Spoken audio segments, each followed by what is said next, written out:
Hi, this is Shauna, the CEO and founder of Fuel Talent. One of the things I have loved most in my 25-year recruiting career has always been the stories that people tell. Stories of leadership, career choices, company ideas, and team building. My inspiration for starting the What Fuels You podcast came from being curious about people's lives and wanting to help share their stories. What path brought them to this place? What decisions did they make that led to failures and successes? Who influenced those decisions, and what lessons were learned along the way? I hope you enjoy the What Fuels You podcast.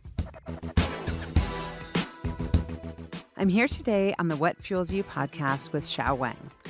Xiao holds degrees from both Stanford and Harvard universities and spent some time working in New York City before deciding to plant his roots in Seattle.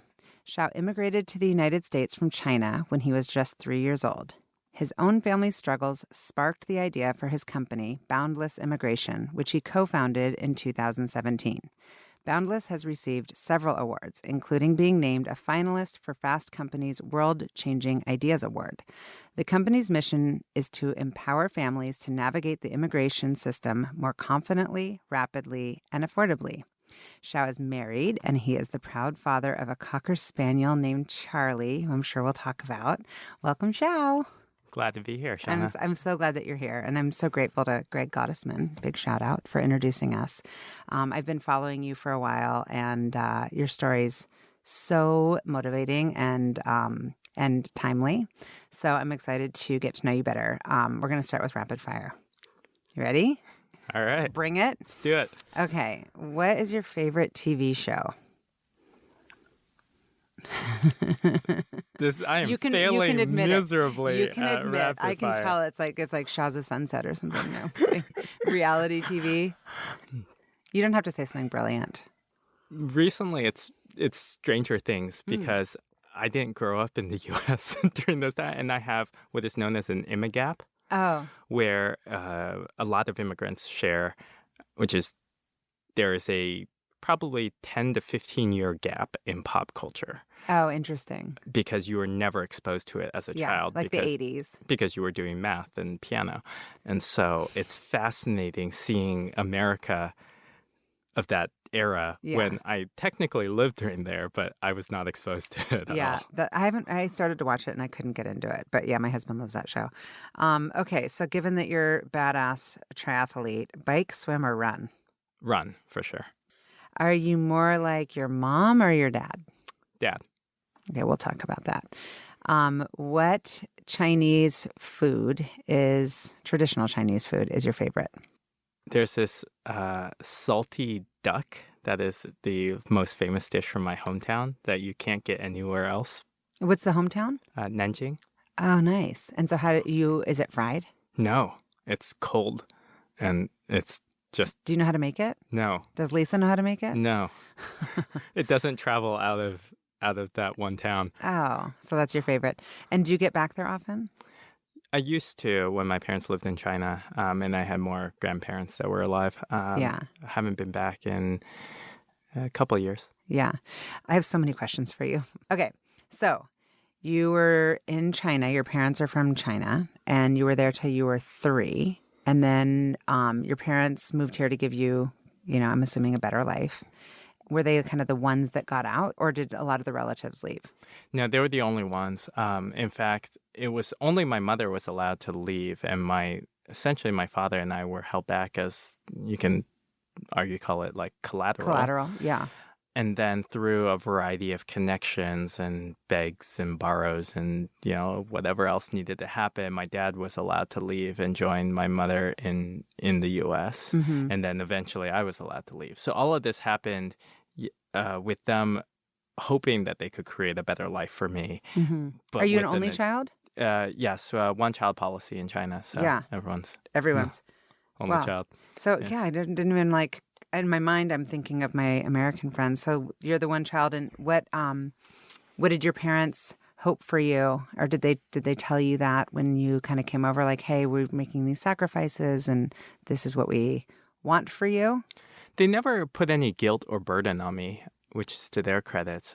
They just wanted me to live the best possible life I could. And how would they define that? What's that best possible life? I think in the beginning, it was just a chance to have an education.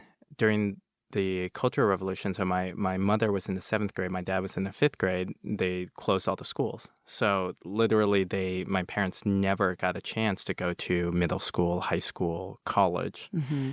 And so they basically went straight to the fields and the factories and learned under the premise of like that work was the best form of learning. Mm-hmm. And they really long for the chance of getting an education, which is why they continued to study on their own, got books from the black market. Yeah, that's what I was going to ask you. It sounds like they're very curious people. That's just kind of innately who they are. And would you describe most people in the community the same way? And it was just like they were more resourceful or more assertive about kind of getting their needs met? I think you always have a choice of when you're in a difficult situation of just doing what is expected of you in that difficult situation, or having this irrational sense of optimism that something will get better. Mm-hmm. And I think if there's one thing that they passed me is the irrational sense of optimism, which definitely carries me through as I. Yeah. In the rapid fire, that was the quickest answer. Well, that and running, dad and running. How are you like your dad? He is interested in pretty much everything, and he can have a conversation about any topic with any person. And he also does not enjoy going super deep in one single thing. Mm-hmm. And so when I say that I'm like my dad, it's that I would much rather have a very broad and potentially shallower set of expertise or experiences than being the world's best at any one thing. Mm-hmm. And how would you describe your mom's personality? So she's the opposite. She's also very very intellectual and curious, but she wants to do one thing and do it really well. So she got a PhD. What's the one thing? Yeah.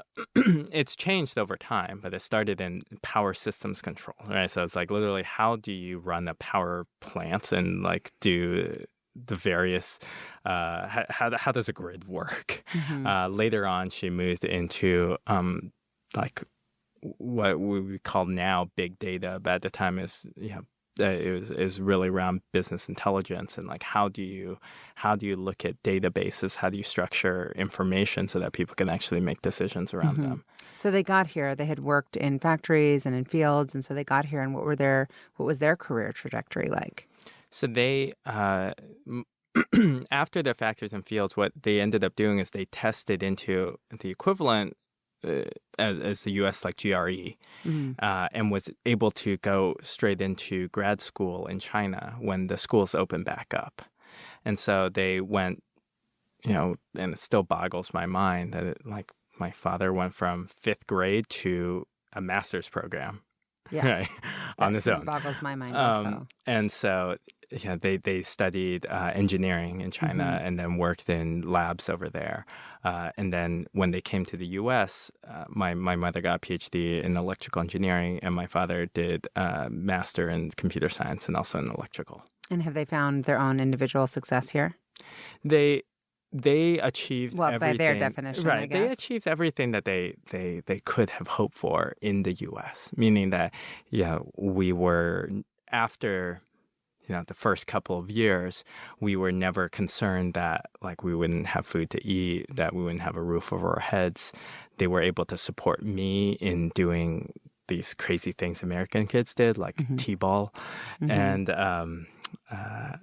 Boy Scouts and things that they never had a chance to have exposure to. And did they find a Chinese community, or did they just immerse themselves into kind of this area in Seattle?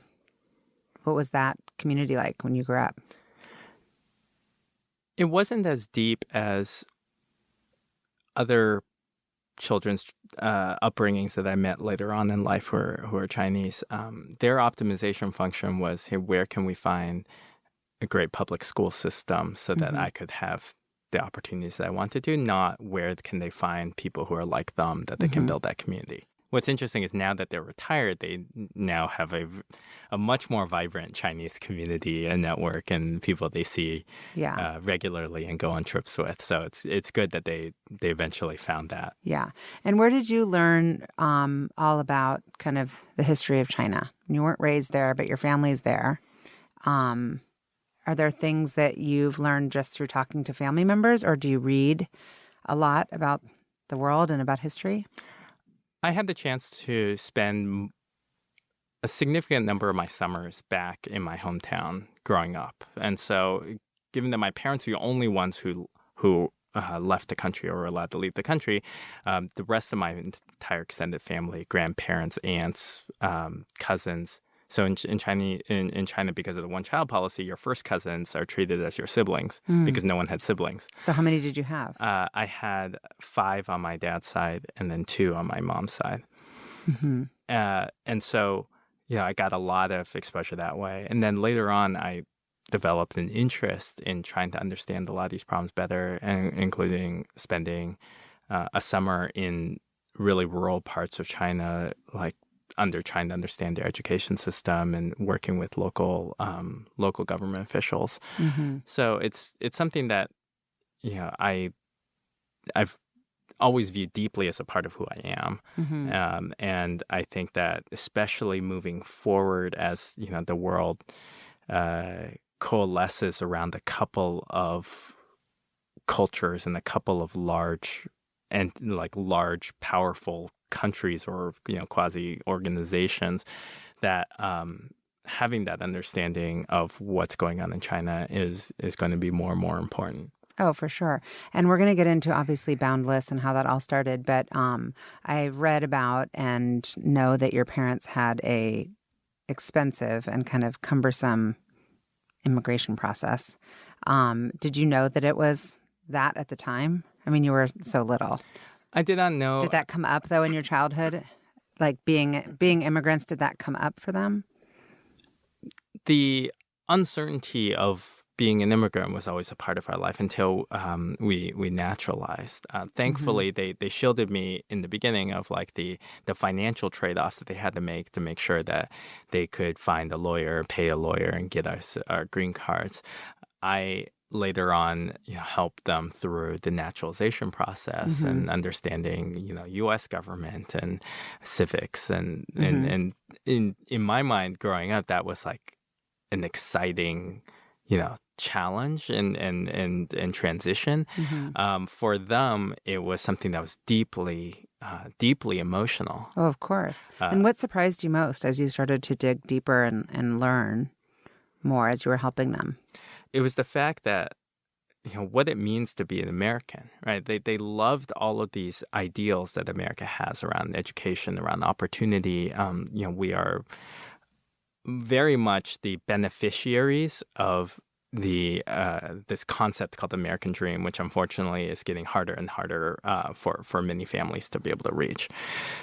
On the other hand, to fully embrace that, they also had this recognition of being responsible for continuing this, which meant that they had to give up allegiances to their original country. And for me, it was less of a trade-off. Sure, my whole family is back in China, and I would consider myself Chinese, but I spent most of my childhood and adult life in the U.S., and I'm fully immersed in this culture. But for them, it meant swearing an oath to have a new allegiance to not the country that they were born in and not the country that they're from, which is a far more emotional decision. Oh, of course. Of course.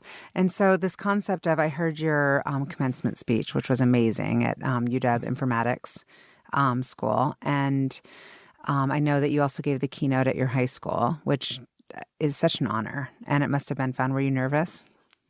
Yes. Yeah, nervous. And so you talked a little bit about kind of the tiger mom thing. And is that a compliment for somebody to say to a Chinese family, or is that a put down? Like, can a white person say that? Like, oh, you have a tiger mom? Or is that the same as you can only say it with your own people? It has turned into a negative thing. Mm-hmm. I think across the board, no one, within at least the current like Chinese communities, people don't want to be thought of as that because of all the negative connotations. Although they want all the upsides of that in terms of they want the achievement. They want the achievement without people feeling like they were forced to do things. I think to my parents' deep credit, they tried raising me as an American. Besides speaking only Chinese at home, they let me do things and they encouraged me to do activities that no other Chinese kid did growing up. Like soccer. Yeah, like sports, right? Yeah. Or as I mentioned, like Boy Scouts. Yes. Or later on, we reached an interesting agreement where it was that as long as I maintained straight A's, I could choose what activities I wanted to do after school. If that meant, acting in a one act play, or going camping, or all sorts of like other activities that my family friends, so the other Chinese kids, didn't get a chance to do. Yeah. Were they like, can't you just be more like Xiao's mom and dad? Your mom and dad are like setting the bar high. And so you and Lisa, I know, don't have kids yet, but when you do, what things are you going to bring into your parenting that are similar? Obviously, it's a different time, but have you thought through that? What values are most important? Very tough question, right? Yeah. Lisa's like, yeah, honey. Yes. What are we doing? Of course we talked about this. We're all on the same page. Everybody's so clear. Yeah, what's fascinating as you start looking at the various, the literature and like the research, and it's funny, Lisa actually spent some time at Bing when she was in grad school, which is this incredible daycare that's connected to the Stanford Psychology and Education Department, where they have amazing services, but they also run all of these different experiments on kids in a very, very positive way. There's no placebos being given and like fake drugs and stuff. Yeah. I don't think there's a right way. This is me speaking very naively. Well, do you think that you'll be strict and put a value on, like you said, straight A's? Because obviously we haven't gotten to it yet, but I mean, Stanford undergrad and master's and then Harvard Business School. I actually think when I was in New York, I did some, and even here, I do some interviewing for Stanford for like as alumni. And, two of the things that they talk about around, the way that they value and the things that you look for prospective students are, first is intellectual vitality, and second is depth and commitment. And I think that those two areas are very important. The first part is like, I want to foster a deep sense of curiosity in the world, of how things work, of why people do the things they do, and have that safety in it. Yeah, from day one of being able to ask any questions you want to about how about any topic. And I think having that will help them guide wherever the direction that their intellectual vitality may take them. And the second part around depth and commitment is I was listening to a talk by Angela Duckworth around grit, and something that really struck me is that there's a lot of conversations today about like sort of finding your passion, and there's a natural revulsion in my mind to like that, because like, what does that mean? And then also you're just setting people up to be disappointed their whole life, because it's like, I couldn't agree more. I honestly totally agree. Like Oprah talks about it all the time, and I'm like, I feel so much pressure. Right, and I've been doing the same thing for 25 years. I'm like, I hope it's connecting people. Is this my passion? But there's plenty of things, that are interesting to me. I'm kind of like you, a generalist. And what she talked about in terms of grit is that, like, in the beginning, the first time you do something, you are going to be bad at it. Right? And it's like, you're not going to like it because you're bad at it. Very few of us are Tiger Woods, so like at age 3 is whacking a drive down the middle of the fairway. Yeah. And so for the rest of us, it's the idea that like even if I'm bad at something, it doesn't mean I'm going to just stop doing it. I'm going to keep trying at it, and then eventually I'm going to get good at it, or I'm going to learn something about myself about what I can get good at or what I, do enjoy, and then I use that to find that like next step. And it's like you become more passionate about something the more you do it, as you get more mastery of it. And so it's that idea that like I want, especially in an era where there's just so much more choice than there was before, right? And so much desire for instant gratification. Yeah, when I was growing up, and this also is a knock to like the fact that there wasn't as much homework and there wasn't as much pressure. I think, I would spend afternoons doing nothing, right? Like talking to people in their driveways. Yeah. And that's how what a concept, right? I would walk a mile by myself to someone's house and we just sit outside and just talk. Yes. Which I don't think happens anymore. And I want to create foster the sense that like it's okay to be not great at something, but it's important that if you set yourself out to do something, you do all the steps and you keep going until you're and to not give up at the first sign of that something's not working or something's difficult. Right. Well, it sounds like the way you were raised worked out for you. Stanford undergrad, as I said, and master's, and then Harvard. How did you choose Stanford? I mean, you had your eye on it. I know how Lisa did. You have to tell that story. It was one of those moments where, I was every definition of that you would think of from the negative sort of pejorative stereotype of a nerd, right? Like I, did really well at school. I did, classical music. I chess, played video games. I could not get into chess.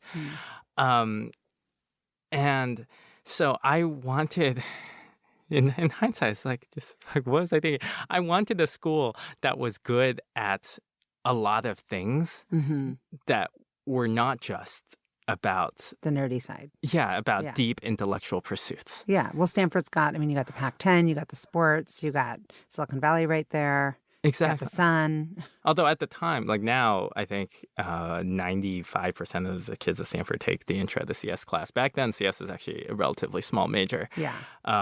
So I wanted a school that had that breadth because I didn't know what I wanted to go into, but also cared about these other pursuits that I found interesting. You just knew, it sounds like you've known forever that you wanted this kind of feeling of balance. How did you choose to study math science? Is it called math science? Yeah. So what's math? I mean, what did you study? Yeah. No, I got my undergrad in economics, and then I did my master's in something called management science and engineering. Oh, management science and engineering. Okay. So how did you decide to study management science and engineering? Like, what is management science? Something I'm still trying to figure out on is a that daily like management basis. Of people? It is what happens when you combine a number of degree programs over time, and then everyone fights for their own corner of the title. Got it. And so it's a combination of industrial engineering, so think like optimal control theory, queuing, math-based science with organizational behavior, and then engineering economics, which is like economics with computers involved. So what were some of your courses called? Or the coolest ones that you're like, wow, I got a lot out of that. So what was nice is that because it encompassed everything, I could do a lot of different things.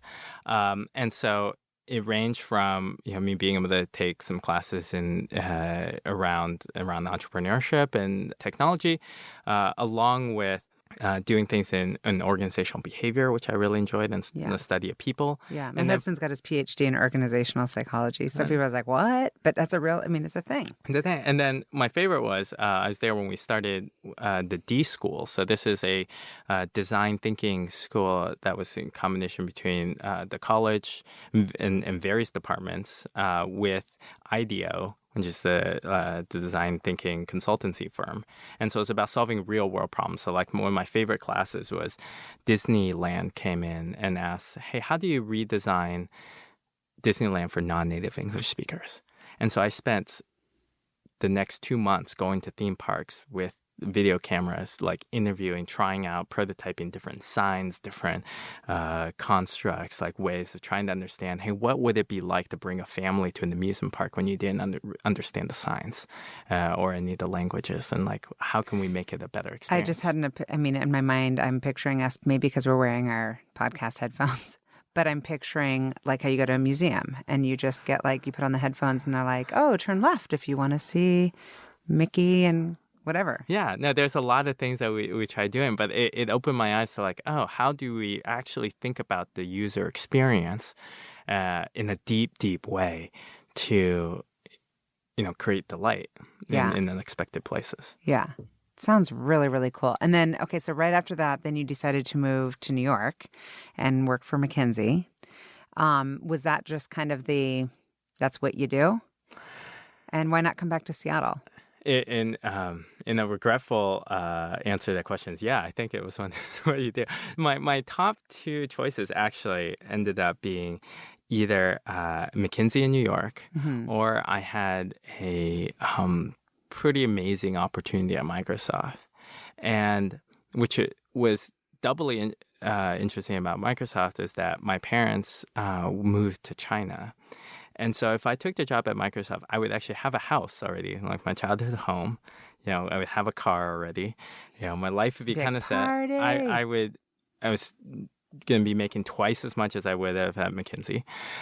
And twice as low cost of living. Yeah. So 4 times. And so, which might be represent who I am, that just felt too easy. And New York is one of those, at least for me, I always knew I needed to live in New York. And I think it's probably helped shape you in ways that you might not even be aware of yet. What was your experience there? Did you arrive and love it? Or did it take a little bit of time? I thought I was going to only be there for 2 years. It was going to be one of those in and out. Great, everybody check says the that. Box. Yeah, and I stayed for over 5. So I honestly loved it. I loved the energy. I loved the people.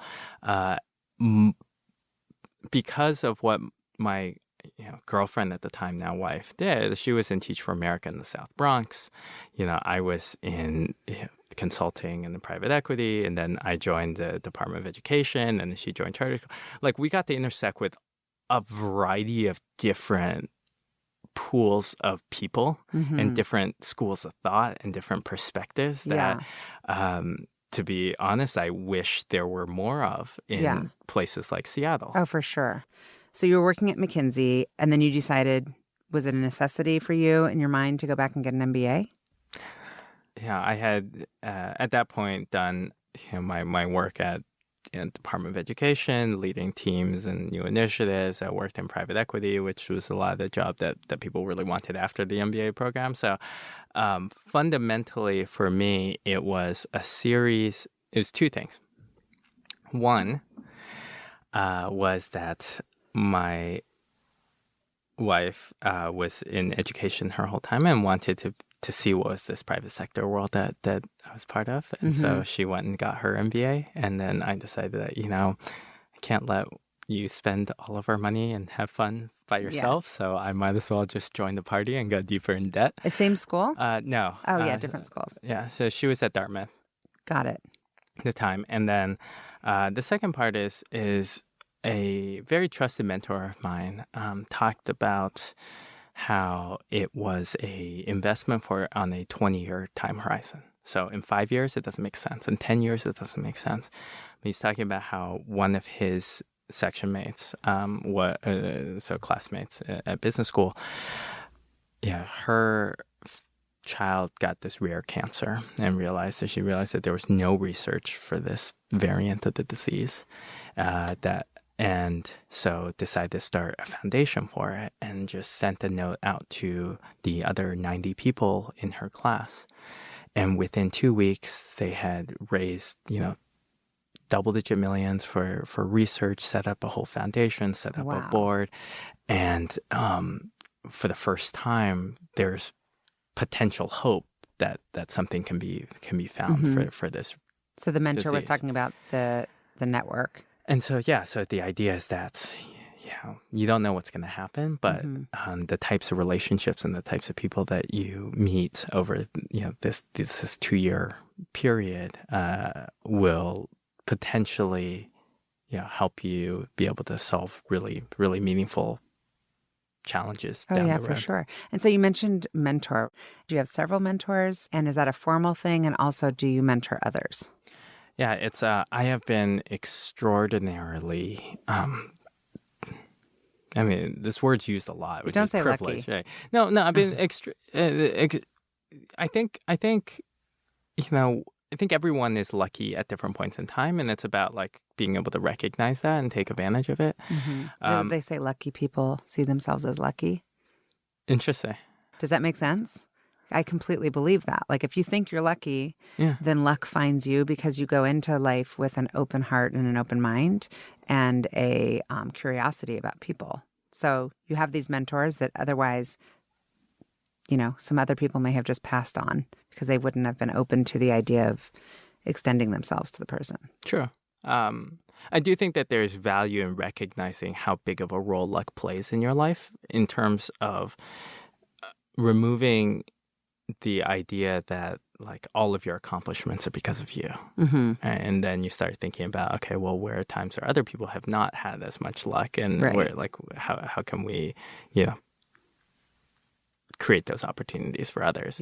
But in this case, so I've had a number of phenomenal mentors in my life. I think the first one that made a huge impact was that as a freshman in college, you get assigned a random academic advisor, and so that can be anyone who's on faculty, anyone who's on staff, anyone who's a PhD or other grad student. And I got exceptionally lucky that my assigned mentor or advisor was Howard Wolf, who is the president and still is the president of the Stanford Alumni Association.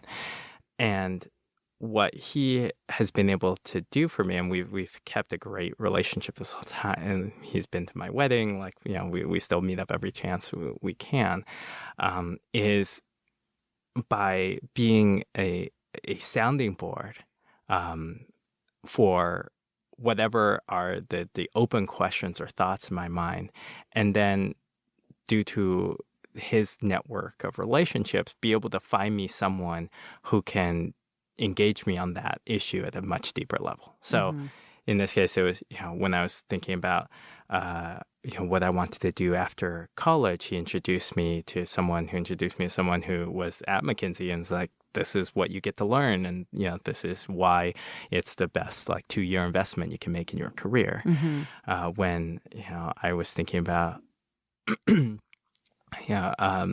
McKinsey to go to Le Cordon Bleu and becoming a chef. Wait, was that a thing? It was a thing for a brief period of time. So do you cook now? I do. I love cooking. That's awesome. My great lament was that I could never take a girl on a date to a Chinese restaurant. Right? Why? Because there was no Chinese restaurant at the time that had the level of ambiance and the level of service and the level of food that you would think of as a romantic. I feel like I went, what's it called in New York? On the east side, on 55th, near McKinsey. Amazing Chinese food, but maybe a more American Chinese food. Yeah. You know which restaurant I'm thinking of? I know. It was fancy. It was very fancy. Very fancy. Yeah. Anyway, so you wanted to learn. But that was more I wanted to bring joy to people's lives through food. And then he was like, you have plenty of time to do that. But right now, and again, actually, you have this talent of bringing this out of people. I was like, I've never talked about this openly. But oftentimes, when I'm facing a choice in my career and what I choose to do, I actually think about him, and I say okay, WWHD. What would Howard do? Well, no, what would make him proud? Oh, right, because he's invested to a overly arrogant and 18-year-old was so open about these treasured relationships that he's built up over decades of his life and his career, right? And he was always open to like talking about issues or, opening his world to me, that there's also always like this bit of a chip that's like, okay, like if I got this, incredible gift that has catapulted me, early phases of my career, how can I make sure that everything I do is something that is commiserate, like, and is is respectful of that gift that I received. Yeah, that you received from Howard. Yeah. Yeah, that's so nice. Well, hopefully he's listening to this. I would feel honored if someone said that. And do you mentor others or are you ready to do that kind of later in life? I do. Because of the number of switches that I have made in my career between, being the stereotypical like consulting private equity business school route or the like public sector route or now the entrepreneurship route.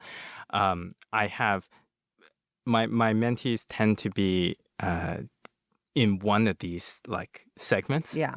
And so like the types of people that I talk with have shifted over the years. I would like to create and start focusing more on like developing people through their entire career over time. That would be incredible, and anybody would be lucky to have you as their mentor. You talked about, and I don't know if people have listened to your commencement speech, but I loved that you talked about the Venn diagram, and it's perfect timing to talk about it because we're talking about the different segments of work. You talked about cash being a motivator or career or calling, and that people tend to make decisions based on one of those things being the driver. And you really hit on all, like private equity being the cash choice, the career choice being McKinsey, and then the calling thing being the Department of Education that you did. And I just love that. Is that a thing? And I'm a recruiter and just didn't know about it? Or is that your thing? Did you come up with that? I came up with it, but I'm sure that other people have different variants of. But I like your variants because I've talked about I've had people talk about the kind of time versus money, obviously when you're considering things and how to make decisions, but I like this. And so I just wanted to bring it up because I think that people who are listening can learn from it just as you're going through your career and making choices. And if you can hit on all cylinders, which you're doing now with Boundless, like you've hit the unicorn situation, right? Right. I mean, especially one that you're like, and I'm actually changing the world for better, right? I'm not just selling widgets. And I mean, it's really, really cool. And so let's talk about Boundless. Yeah. Right? Let's do it. You started it in 2017 after you moved back in 2014. Yep. And when you first moved back, you went to Amazon. As one does. Where does Amazon fit into those cash career calling? Where's Amazon on that? It was definitely more on the career side. Again, my wife jokes somewhat seriously that my income has steadily decreased since 2011. But what I loved about what Amazon has been able to do is that even despite its large size, and there's a lot of very valid criticisms you can have about the company, the culture, the impact, etc. But for a company of its size, its ability to actually create new things and take big gambles. Oh yeah, it's incredible. Is at a way and scale that would never happen. Like the project that I was doing, say Amazon Go, which is the store where there's no checkout, you just take what you want and you leave. It was something with the technology at that time in 2014, completely unfundable by the private sector. Right. There was no venture capital firm that would be like, here is $400 million to go like try to create this. Yeah. And now, since Amazon Go's launch, there are now dozens of startups doing different variants of machine learning and everything. And that's great because it's creating a whole new ecosystem around this industry. But the fact that like we were able to do this unencumbered by the rest of Amazon, unencumbered by the like pressures of being able to make money or quarterly earnings, and that we didn't, and they've done something unlike the old Microsoft days where you all had to plug into this like, home ship. Like every decision we made was what is the best thing for customers of our experience. And the customer obsession being one of their values, that they really live by. Yeah. And honestly, like once you have that mindset of like what is the best customer experience at any given point in time, you actually end up being consistently disappointed by other companies. Right? Where you're like, Yeah. literally there is a clear answer that would make This experience better. Yeah. And you choosing not to do it. Yeah. Yeah. So was that a hard decision to leave Amazon and start Boundless? Just as far as risk and Lisa saying, hey, yo, how about some income here, honey? At that time, when I actually decided to go with Boundless, it was because I couldn't not do it. So under that mindset, it wasn't a hard decision. And so this was 2017. I want you to walk me through literally, this is where I get like, I geek out on this stuff. As also an entrepreneur, you're like, do you remember the moment when you're like, this is what I'm going to do? And then how did you find your co-founders? So I had met Greg Gottesman a couple years ago. So I'm on the board of Stanford Club of Washington. I just finished a program called Leadership Tomorrow, which is bringing in public sector, private sector, nonprofit folks from around the region to talk about what makes a healthy community and what we want Seattle to be. And I felt like that I was really invigorated by a lot of those conversations about, hey, like I love this region, I love this city. How can we make sure that Seattle, develops and grows the right way? And so as part of that, launched a couple of panels around the future of education, the future of like economy, and Greg was one of the panelists that were brought on. And through that event and afterwards, like I've been talking with him for a number of years about different ideas. But for me, I always view like if I'm going to actually do this, meaning if I were to go and start a company, like it will become the top priority in my life. And so I will be a worse husband than I was previously. I'm a worse son. I, used to be a competitive athlete, and now I have and it's a huge mental shift. I will never PR again, right? Like, and that's something that not necessarily. Thank you. Time is not. I want to know about the PR, by the way. And so you don't see friends, you give up hobbies, and so for something that's all-consuming, in my mind, it has to be something that if it works out, that I can look back and be really proud of what I accomplished. Mm-hmm. Right? And feel that it was worth it because it was meaningful. Exactly. Yeah. And so that was my criteria for, and we, like, I bandied around, like, I have random ideas all the time. So was it a thing that you met Greg and then you're like, I know I want to be an entrepreneur now, I need to come up with an idea? Or was it, oh my gosh, we need to fix this immigration problem, and it timed with like Trump and everything else happening? And no, I'm always a little bit ashamed when I talk about the origin story, because this problem in hindsight was just so obvious. But it was so obvious that it was taken for granted in my mind. Like that immigration is ridiculously hard and broken, right? Like my family went through, my parents spent almost 5 months of rent money on an immigration attorney when we first came over.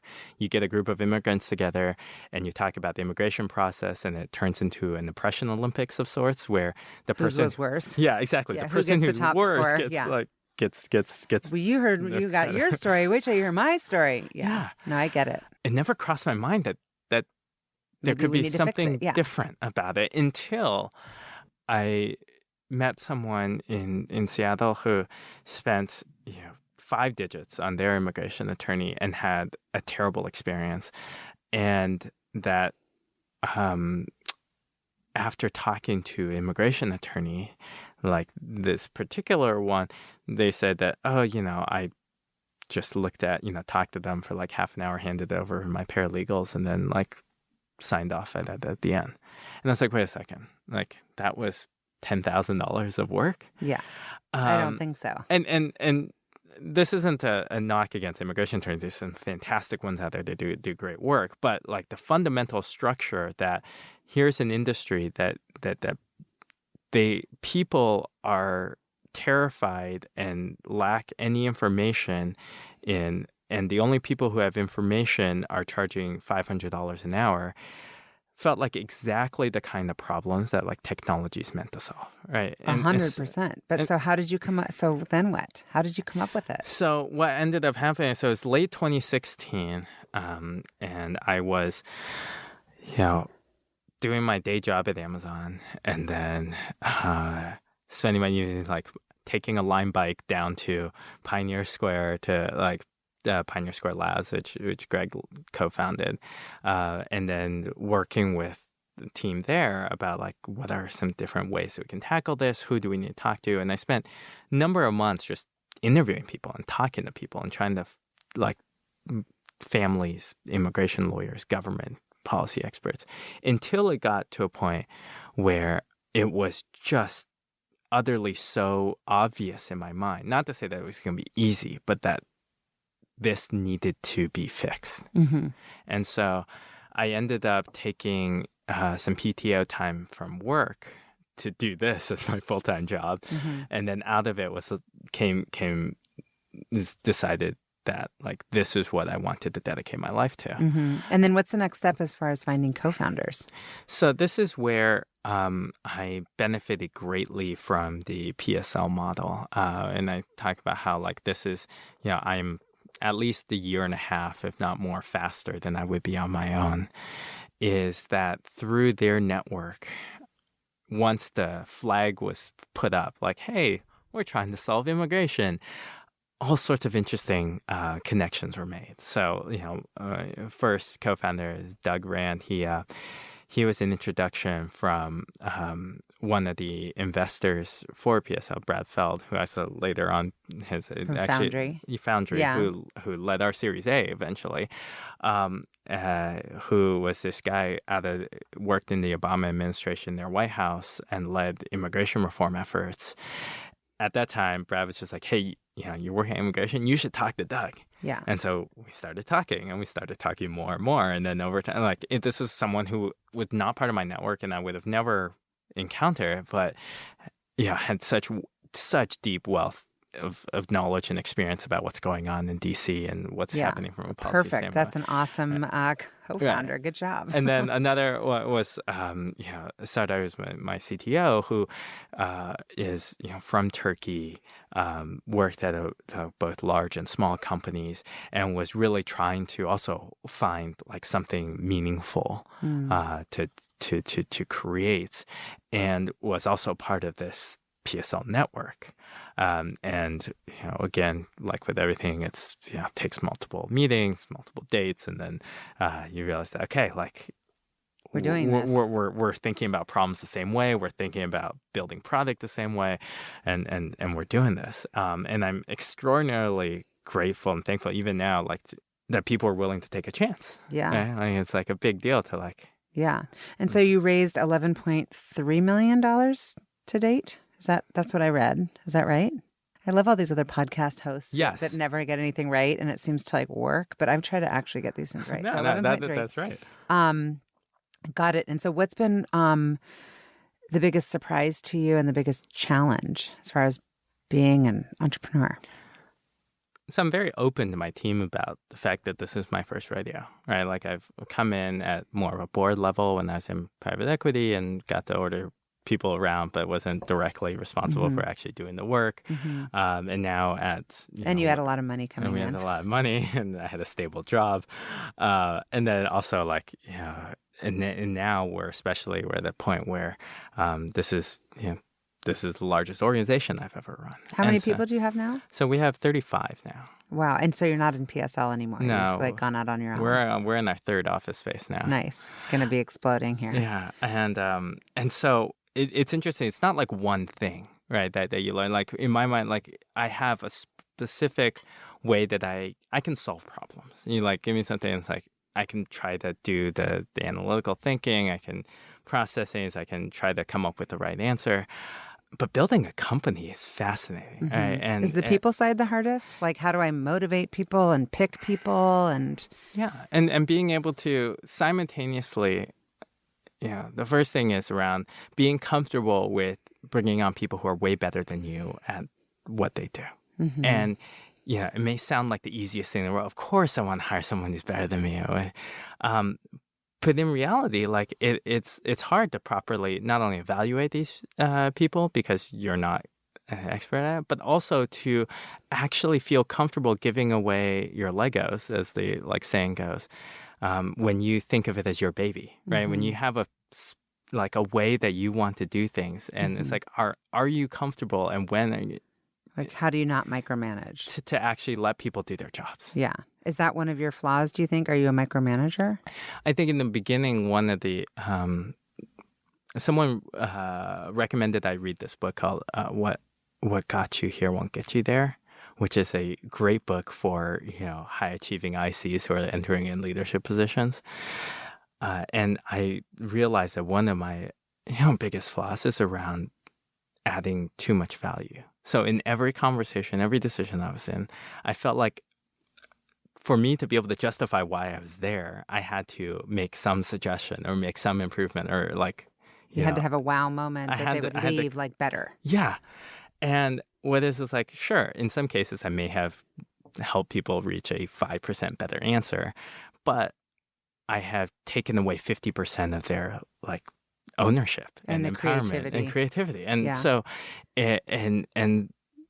so it was a big lesson around if I'm actually going to live up to the values that I publicly talk about, which is, we have a unique opportunity and obligation to create the company that we've always wanted to work at, right? That we can take all of the things that we've seen from other organizations that we love and, remove all the things that we didn't love.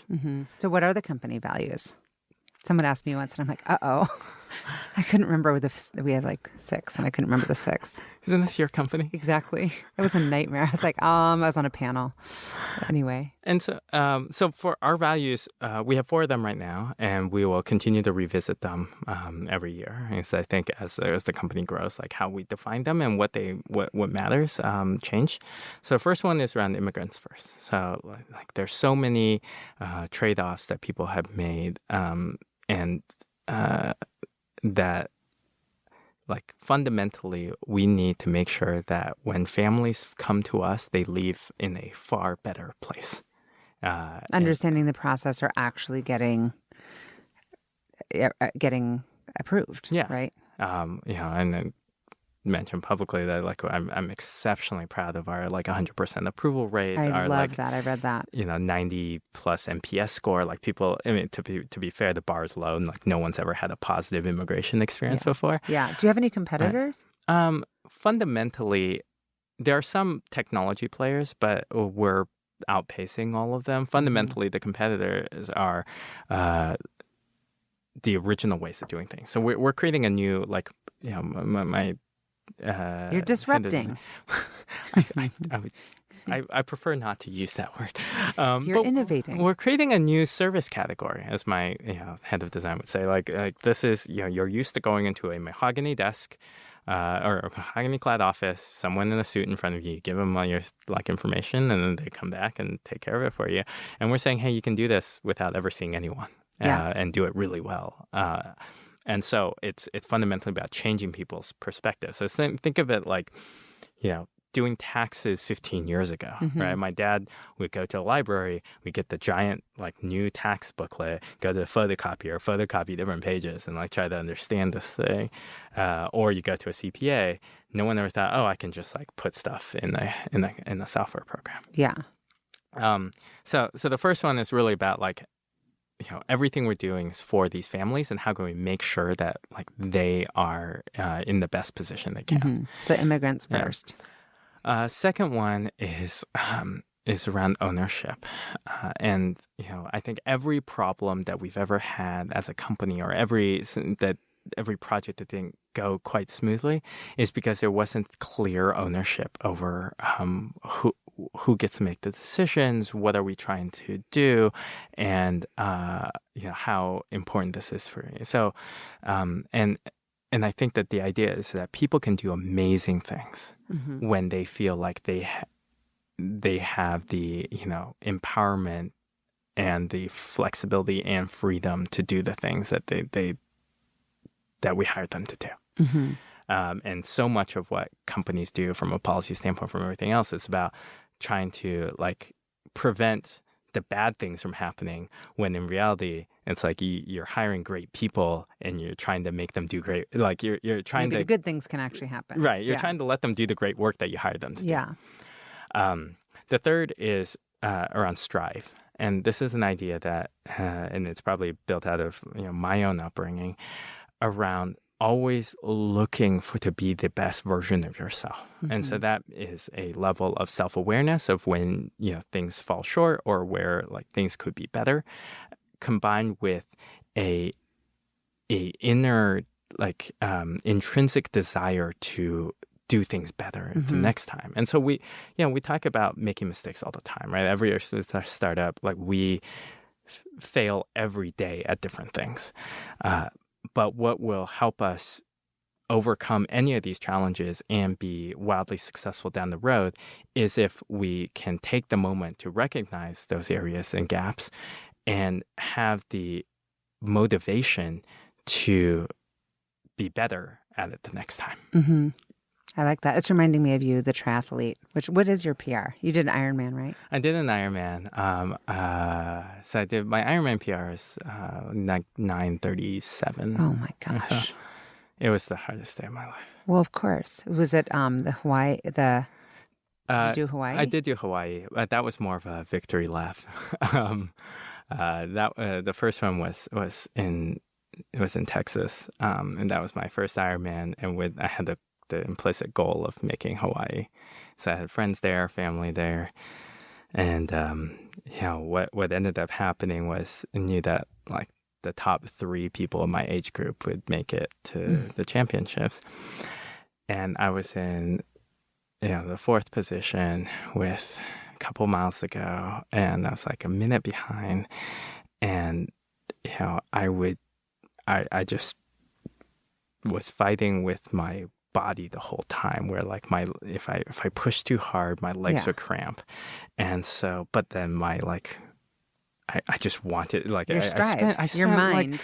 I spent the entire day out here chasing that person. And, and so, it was one of these moments where I finally crossed the last turn and I saw him and I sprinted and then my legs cramped up and I stumbled across the finish line and I lost by under 10 seconds. And I was just devastated. And then he turns around, he's like, "Oh, I already won a race, so I already have my slot." And so you can have it. Yeah, so you can have it. Oh, see, good things happening to good people. And so, yeah, the word strive just totally, I pictured you out there. And it's, so that was that was the largest emotional roller coaster out of a minute's worth of time. Oh, yeah. that I have ever been on. Yeah. And it's interesting, as a segue, around, doing these endurance sports. And not only is it's something that, I talk about in my speech about a part of my identity and why, it gives me confidence to do things that Asian people are not expected to do good at, but also, well, most people. Let's not just limit it to Asians. That's all people. You're in the 1% of 1% of 1%, this Ironman thing, endurance runners. It's really it's the nut jobs. Exactly. You're just a nut job. It's all right. So it's not something you're proud of. Yeah. But what it does is that during those moments is, I can say at the end of that, and same thing I can say for marathons and other kind of long distance athletic endeavors, that I gave everything I could that day for that. And I could never say that in other parts of my life, right? You can never be man, today I was the best employee I could ever be, or I was the best husband, or I was the best parent. No, but it's so true when you're doing that, because it's so measurable and there is not much more I can do. Yeah. And it's that was it. And you just empty all of it out, and it's extraordinarily cathartic and emotional. And I think it's impressive. I'm better you than me. And what's your fourth value? Fourth value is empathy, and nice. It's around the idea that we can make far better decisions if we take the time to walk in someone else's shoes. To truly Yeah. understand. And it's interesting because partially because of the PSL model of them helping bring and bridge people together, partially because of how we deliberately built out the organization. We don't have a shared DNA. We're pretty unique in the technology startup community in Seattle, in that we don't have a core set of like origins from people. Like we're not like a group of Amazonians. We're not a group of Microsoft people. We're not a group of Google or Uber or like there's not like it says immigrants and experts, which I love. Yeah. And so that has given us the chance to be like, more than 60% female or more than 60% like people of color and all these other great things that has been proven time after time for like creating better outcomes. Oh, completely. Because I did notice a lot of women and diversity on your team. Have you been deliberate about that, or has that just been, hey, these are the people who care deeply about what we're trying to do? You're drawing in those people because of the subject matter. So I think the advantage that we have is the latter, where like people are interested because of the subject matter. But it only matters if you are deliberate about the former. It's the same thing about culture. Right? Culture will happen whether or not you're deliberate about it. So you might as well be deliberate about it. If you hadn't named these things, something would have formed. It would have been something, right? And again, like this is something that we continue to iterate on over time, and it's something that we all build together. And same thing with like diversity in hiring, and this goes beyond sort of skin color and gender. It's also about like way of thought and about like how you grew up and all of these other aspects. It's like that if the way that we do our job descriptions, the way that we do our interview process, the way that all of these elements like have to be deliberate if the what outcome have you done? is that what have you done to be deliberate? And I want to touch on this because I'm curious. Of course, is my world. To be deliberate about job descriptions and interview questions. Yeah. So if you go on our careers page for our job descriptions, it's purposely not a litany of like resume bullets that someone has, right? So we actually say we frame up what the job, what would excite someone about the job, and then we lay out what you're going to do in the first month, in the first 3 months, in the first year.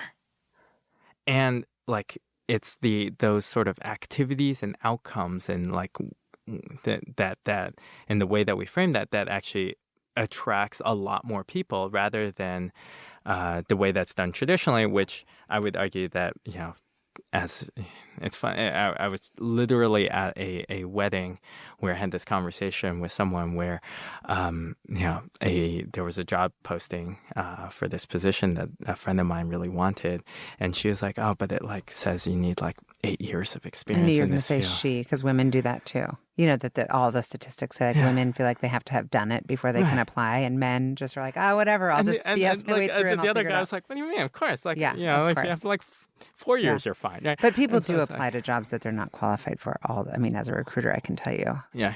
And so, what about in the interview process? What do you do? How do you measure for like strive or empathy? Yeah. So it's it varies on the role, right?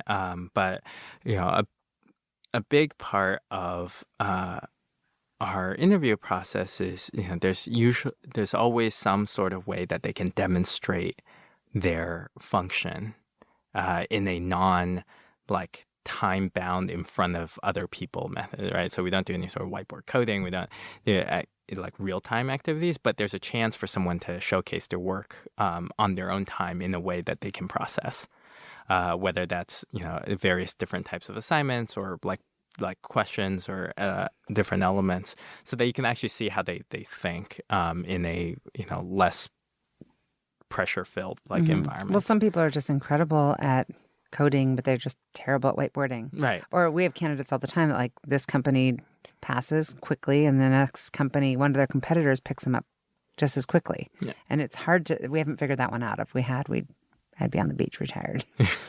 No, I mean, it's not easy, right? Like we still, we do things that like research has shown. So like, where possible, we strip out like names or, genders or other identifying factors so you can actually for bias. And then, we try to, give people as, through the interview process, it's like trying to give them exposure to a lot of different people within the company and different styles. And we purposely choose different pairings of folks or ways to make people feel more comfortable. And do you do the bar raiser thing like Amazon? We don't yet. I think it's not intended that there's going to be one interview that's purposely trying to increase the stress or specifically about a candidate. I think it's an obligation for all of us to say, hey, is this person going to help make Boundless a better place to work? Mm-hmm. But and as a whole, though, like I think the idea is around being able to also expand beyond, and so it's snowballed beyond like the easy candidates, right? Like if you take the people that you work with before only, or the people that are in your network only, then they're going to be more similar to you, more of the same, right? Yeah. And so what is nice is that as in the beginning I seeded, we've had women in senior position, more like majority of my directs are women, and within different communities and different like backgrounds. That has then sort of snowballed into like then they're able to draw different folks. Of course, well, women know that they're going to feel comfortable working there, and it's a whole thing. I think that's amazing. And so, where do you see Boundless, or kind of this problem that you're trying to solve? When will you feel like, oh my gosh, we've arrived?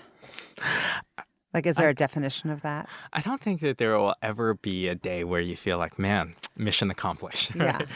Yeah. Or is there a goal? I know you're very goal oriented. So what's the next goal? So there are two finish lines that I get. That's really, a better word. Finish line. There are two, or actually even a better word in this case is there are two milestones or two checkpoints, because the race will keep going. That I get really excited about. The first is that we are able to help everyone who comes to us who looks for help. Right now, we do two products. We do marriage green cards and we do naturalization. And if you don't use either of those two products, or if your case is extraordinarily complicated, we send you to the generic pool of immigration lawyers in the U.S. And so it's like you're on your own, just like as if before you met us, only now you have a little more information. Mm-hmm. And so the idea is, and what's really exciting is, already, and it continues to grow at a rapid pace, like over 500,000 families come to us every month. That's incredible. Looking for help, right? And it's really heartbreaking when most of them we can't help them with. And so how do they find you? Through the internet and through various. They just type. I mean, that it just comes up like keyword search. We invest a lot in resources, and basically, the idea is that people historically, if they were looking for information about immigration processes online, would spend hours going through various blogs. Yeah, how would you even know where to begin? And you don't know who to trust, and there's so much conflicting information. And so we're like, you know what? Let's just create the canonical source of information. One-stop shop. Yeah, that in a way that people can understand, right? The U.S. government websites, precise, but often complicated, difficult to understand. Of course, even for English as a first language, let alone English as a second language. Exactly. So that's how we get people. And then once they're and what I'm saying is like, okay, I would love to be able to actually funnel all of these people into the right places. So like we're working with like the Association of Immigration Lawyers to see like what are ways that we can better like funnel people to lawyers that are experts in those areas. We're looking at like building obviously new products. There's like different types of service models that we're going to be experimenting with over the next couple years. So the first years. milestone would be helping you everyone here, who comes. You're good, right? And what's the second one? The second one is, we have turned into the trusted friend for immigrants that a lot of times people don't have never had before, and the trusted confidant or trusted guide. And where I want to be is to be able to be that partner for people for the first 10 years of their of a new life in a new country. So our customers are coming back to us now for help with taxes, for help with like, how do I open a credit card? Or this is incredible. You apply for my work permit, but how do I find a job, right? Or like, and we have all of their information, right? We know everything that they've studied. We know everywhere they work. We know where they live. We know all that. And so they're like, how do we do medical insurance? There's all these like questions about like, think about like if you were plopped into a new country and you're like, I don't Where know do I what's go? going on. Right. Yeah. And people have been dependent on their community. It's like New Life 101. Right. But one, not often everyone has access to like great experts in their communities. Yeah. But two is like a lot of these experts, to be blunt, aren't necessarily experts in that particular field. Or have their best interest. Right.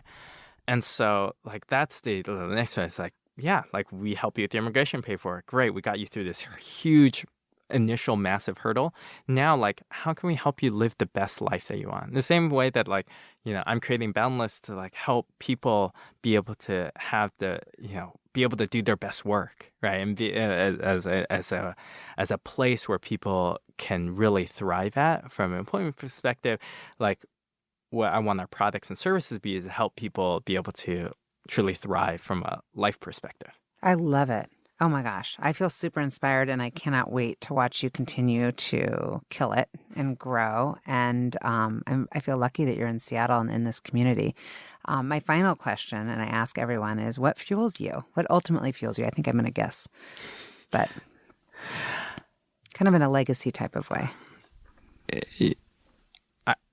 I've always had this mental model of humanity as this long wall. Or maybe it's from China, my Chinese background. Just think of it as a great wall. The Great Wall of China, or just any wall. And I want to like be able to contribute a meaningful brick to that wall. Right? That like somehow that will outlast me, that will last like my life. That that I can say that look, yeah, I did something for others, and be able to look back and be able to think about, like, with all the gifts and with all the privilege and with all the opportunities I've had, to be able to translate that to something that meaningfully improves the lives of other members of our society and of humanity. I think is something that would fill me. Oh, that does fill me. Yeah. Awesome. I love it. Thank you so much. I really, really appreciate it. And what's the website in case there's any potential immigrants looking for help? Yeah, just go to boundless.com. Nice. Thank you so much, Xiao. Really appreciate it. Thank you, Xiao. Take care. Thank you for listening to the What Fuels You podcast. Be sure to subscribe, rate, and review on iTunes, Google Podcasts, or Spotify, and follow us on social media to keep up with the latest news and episodes. You can also contact us at podcast@fueltalent.com to provide feedback, ask questions, and share topics or guests you would like us to cover in the future. We hope you feel inspired by our guests and that we have helped fuel your day. Join us next time for another episode of What Fuels You.